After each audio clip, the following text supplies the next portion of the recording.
岳西有位名士，名叫孙子楚，才学不俗，满腹诗书，却偏偏命运不济，家境清寒。更奇的是，他生来手上多了一根手指。这种异象虽不碍日常生活，却常成为人茶余饭后的谈资。他的性子本就木讷寡言，思虑慢半拍，别人说什么，他几乎不加分辨就信了，像是世间一切话语在他耳里都是真理，从不怀疑。平日里，他参加乡间文士的聚会，席间若有歌妓随侍，别人或嬉笑调情，或佯作风雅吟诗，他却总是远远地瞥一眼，便脸色一紧，转身逃开，仿佛那不是人间女子，而是会喷火的猛兽。若是有人心生恶作剧，硬把歌妓引到他身边与他侠语吊笑，只消一瞬，他的脸便涨得通红，红色一路烧到脖颈，脖子上的筋都鼓了起来，额头与鼻尖渗出细密的汗珠，沿着脸颊滚落，湿透了衣领。那模样既窘迫又笨拙，旁人看了忍不住大笑。久而久之，他这副狼狈相成了乡间人的笑料，有人甚至把他的神情画了下来，夸张得像戏台上的丑角，彼此传看取乐，还给他起了个外号叫孙痴。这名字一传开，就像烙印一样贴在他身上，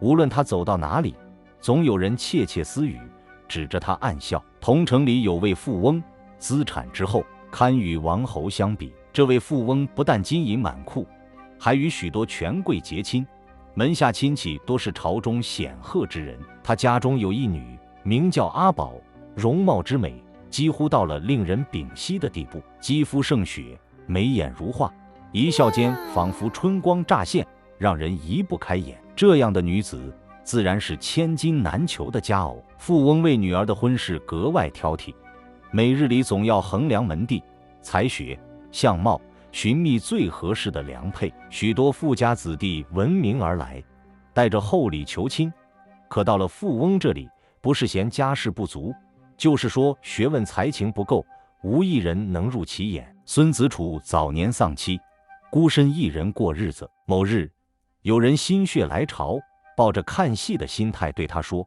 子楚啊，你这么有才，不如去求娶阿宝，说不定能成呢。”这话在别人听来分明是玩笑，可孙子楚却当了真，毫不犹豫地去找了媒婆，央求他替自己上富翁家提亲。媒婆虽觉此事荒唐，但看他一脸真诚，便半推半就地去了。富翁听了媒婆的来意，忍不住笑出声来。他早就听过孙子楚那个孙痴的名号，又知他家境清贫，连一套像样的婚房都拿不出来，心里断定这桩亲事万万不能成。于是他不假思索地摇头拒绝，连商量的余地都没有。媒婆吃了闭门羹，心想这趟是白跑了，正要离开，却在院外碰上了阿宝。媒婆嘴快，随口将刚才的事说了出来，本想逗他一笑。阿宝闻言，嘴角微微一勾，带着几分玩笑口吻说：“让他把那根多出来的手指砍掉，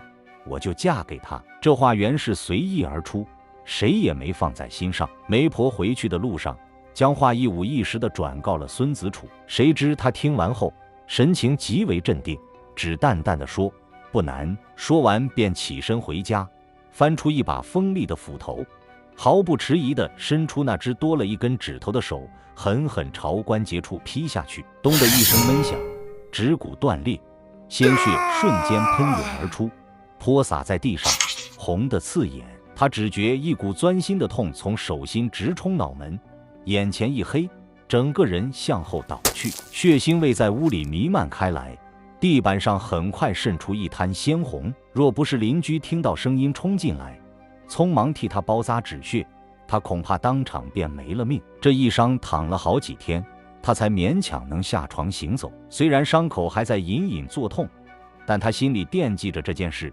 硬是拖着病体找到媒婆，把断指的伤口摊开给他看。那伤口边缘溃烂，还有血水渗出，包扎的布条被血染得一片嫣红。媒婆一看，吓得差点没叫出声来，连连后退，脸色发白。他回到阿宝那边，语气里还带着颤抖，把孙子楚的举动一五一十地讲给他听。阿宝本是无心之语，听到他真的这样做了，不免又惊又觉得好笑，摇头说：“那再让他去掉那股吃劲吧。”这话再次传到孙子楚耳中，他脸色一变，急得直跺脚，大声辩解道：“自己一点也不吃，只是心意真诚罢了。”可他与阿宝素未谋面，无从当面说清。夜里，他躺在床上，盯着屋顶的梁木出神，脑子里一遍遍浮现那句“再让他去掉那股吃劲”，像针一样扎在心里。他心中暗想：阿宝再怎么貌美，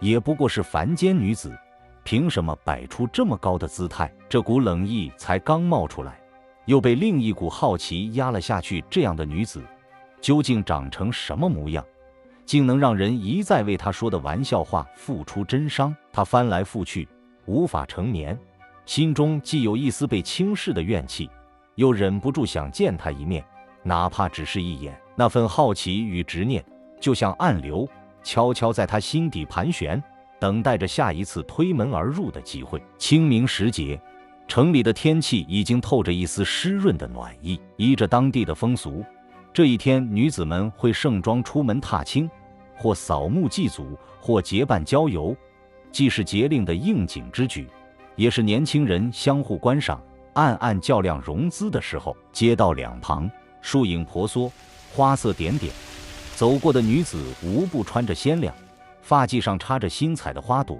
脸上带着春天才有的红晕，说笑声与香粉气混在春风里，让整座城像刚刚从冬眠中苏醒。一群年轻气盛的少年早早就聚在街口，他们成群结队地跟在女子队伍之后，肆无忌惮地品评着谁长得俏，谁姿态婀娜，时不时还对着熟识的姑娘抛个眼色，惹得对方嗔笑不已。孙子楚本来没打算掺和这等喧闹的场合，他素来不喜在人多的地方抛头露面，可这日有几个朋友偏偏撞上他，见他正沿街闲走，便笑着拦住：“子楚，今日热闹得很，跟我们一起去看看吧。”有人故意坏笑着凑近，听说阿宝也会出来，要不要瞧瞧他的真容？这话带着明显的调侃味道，意在戳他那日砍指的吃举。孙子楚明知是玩笑，脸上却没有露出恼色，心底那股被压了许久的好奇心忽然又涌了上来。他虽被戏弄过，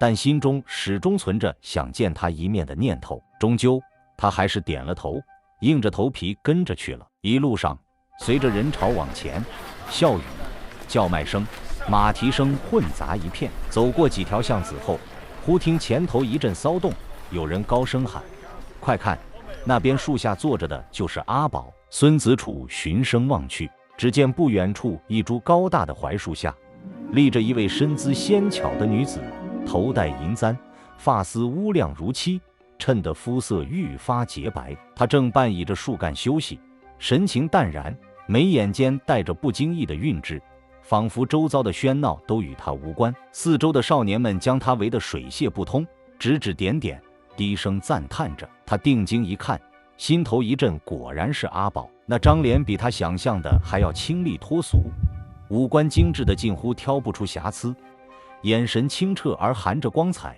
如水波清荡，却又带着几分不容冒犯的距离感。这样的美貌竟让他一时间觉得眼前的人不属于凡尘。人越聚越多，热气与香气交缠在一起，将树下挤得再无立足之地。阿宝似乎察觉了这份拥挤，微微一笑，起身整了整衣襟，转身离去。众人依旧沉浸在刚才的惊艳之中，还在议论着他的容貌，甚至有人追上前去想再看他一眼。而孙子楚却仿佛被定在了原地，眼睛死死追随着他的背影，整个人像是忽然被抽空了魂魄一样，对周围的声音全然无觉。朋友见状，连喊了好几声都没反应，忍不住上前拍了拍他肩膀：“你怎么了？”他仍像木头般站着，目光空洞。朋友只好硬生生拉着他往回走，一路将他半拖回家。回到家中，他一头倒在床上，闭着眼不动，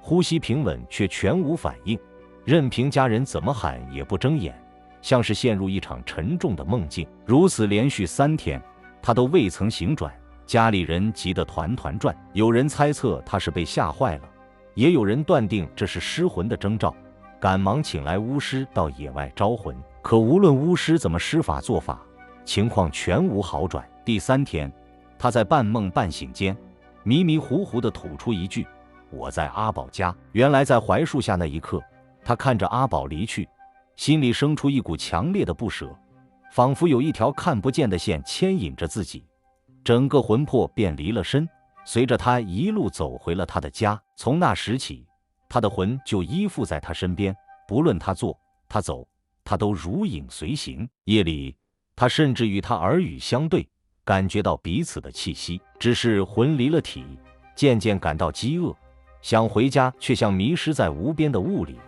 找不到回去的路，只得一直留在他的身边。这几日，阿宝也常常做着相似的梦，梦中有个陌生男子，自称孙子楚，与他谈笑相伴。他虽觉得奇怪，却未向任何人提起。眼看孙子楚气息越来越弱，家人束手无策，只好托人上阿宝家求助，希望能在他的家中做法招魂。阿宝的父亲听后面露不悦：“我们素无来往，他的魂怎会到我家来？”但经不住对方的苦苦哀求，最终还是答应了。巫师带着孙子楚的旧衣物来到阿宝的房间，按着规矩摆放草箭、焚香做法，口中念念有词，将魂呼唤回来。那一刻，孙子楚躺在家中，忽地长出一口气，眼皮颤动，终于睁开了眼。醒来后，他精神虽弱，却能清楚地说出阿宝房间的摆设，从床帐的颜色到香帘上的雕花，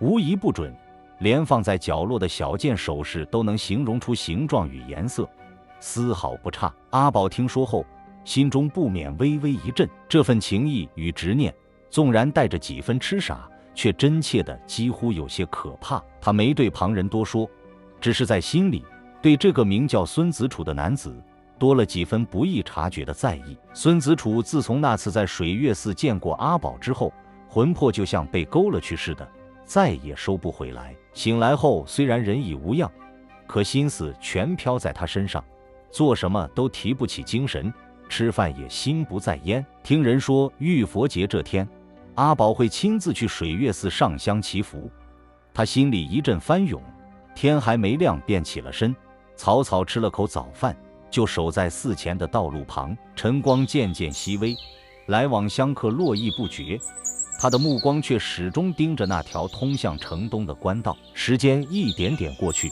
太阳升到头顶，他的脖子都因久等而发酸。终于远远地看见一顶雕花的香车缓缓而来，车身漆黑，镶着金边，在阳光下闪着光。车快到面前时，帘子忽然一挑，一双清亮的眼睛从里面望了出来。那是阿宝，他的目光锁定在他身上，带着一种似笑非笑的探寻，好像要看穿他的心。两人的视线就这么交缠着，隔着车影，隔着人群，却仿佛四周一切声音都消失了。阿宝看了好一会儿，才放下帘子，随即吩咐车边的婢女走到他跟前，问他的姓名。孙子楚心头像是被什么激了一下，急忙报上全名，甚至还想多说几句，却因激动而舌头有些打结。婢女听罢，转身回到车旁，香车很快驶远。那短短的一瞥，已让孙子楚觉得整个魂都被带走了。他恍惚回了家，浑身无力，倒头便卧。过不了几个时辰，便又病倒在床，梦中不断喃喃喊着阿宝的名字。这日，家中养的一只鹦鹉忽然死了，孩子们觉得稀罕，捧着他的尸体玩耍。孙子楚看着那羽毛鲜艳的小鸟，脑中忽然闪过一个念头：若是我能变成鹦鹉，不就能飞到阿宝身边，日日见他，伴着他？这念头一动，身子一轻，四周的景物忽然变得巨大无比。他低头一看，自己已化作一只展翅的小鹦鹉，震动双翅，他直飞向阿宝的宅院。刚到院中，他便被阿宝看见。阿宝惊喜地伸手扑住，把他捧在掌心，爱不释手，命人找来一个精巧的金丝笼，把它放进去，又取来上好的麻子喂食。孙子楚急得拍翅乱叫，张口喊道：“别管我，我是孙子楚。”阿宝听到一只鸟口吐人言，吓得手一抖，连忙打开笼门放了它出来。它却不肯飞走，就落在他肩上，歪着头看他。阿宝觉得这鸟灵性十足，心中生了几分喜爱，便亲手喂食。奇怪的是，别人喂他，他连看都不看，唯有阿宝亲手递来的食物，他才会低头啄食。夜里，他躺下休息，他便乖乖地依在他床边，不离不弃。阿宝心中虽疑，却不动声色，暗中派人去孙子楚家探望。结果探子回报说，孙子楚已经昏迷3天，气息微弱，只有心口还带着一丝温热。阿宝听了，对着鹦鹉低声道：“你要是能变回人，我就发誓一辈子跟你不离不弃。”孙子楚听了，半信半疑，怕他是在随口安慰。阿宝见状，神情郑重，当着他的面起誓，言辞恳切，绝无戏言之意。听完，他正想伸手去抚他，鹦鹉却忽然展翅，冲到床边，捡起他的一只绣鞋，振翅高飞，笔直朝孙子楚的家飞去。落地的一瞬，他的翅膀无力地垂下，倒在地上断了气。而孙子楚本人也在同时睁开了眼。醒来的他第一句话就是索要那只绣鞋，说这是阿宝的信物。家人面面相觑，不知他在说什么。没多久，阿宝那边便传来消息，他已知此事，心中更加感动，当即派婢女向母亲表明心意，说这辈子非孙子楚不嫁。母亲嫌他家境清贫，担心嫁过去会被亲戚笑话。阿宝不答，只将那只绣鞋拿给母亲看，眼神里全是坚定。母亲沉默良久，终于点头应允，父亲也随之同意。成亲那日，孙子楚亲自迎娶阿宝，两人隔着喜幔相对而笑，恍如隔世重逢。阿宝带来了丰厚的嫁妆，让孙家立刻宽裕起来。他不仅容貌出众，还极有持家本事，日常收支打理得井井有条。孙子楚则仍旧沉浸在书卷之中，不问家务，一切都交由他打点，家境因此一年比一年富足。然而好景不长，3年后，孙子楚忽得怪病，数日间气息奄奄，最终在一个清晨断了气。阿宝悲痛欲绝，哭得声嘶力竭，不眠不食，甚至趁夜里上吊自尽，被婢女及时救下。即便如此，他仍旧拒绝进食，整整3天粒米未进。家人无计可施，只得准备入殓。正当棺材盖要合上的一瞬，里面忽然传出低低的呻吟声，众人惊骇之下急忙打开，竟见孙子楚缓缓睁开眼。他随后讲述自己被2名鬼差押到冥府，冥王查阅生死簿，见他一生为人朴诚，便命他在阴司担任小官。不料此时有人禀告，孙不曹之妻3日不食，即将至此。冥王听闻后深为动容，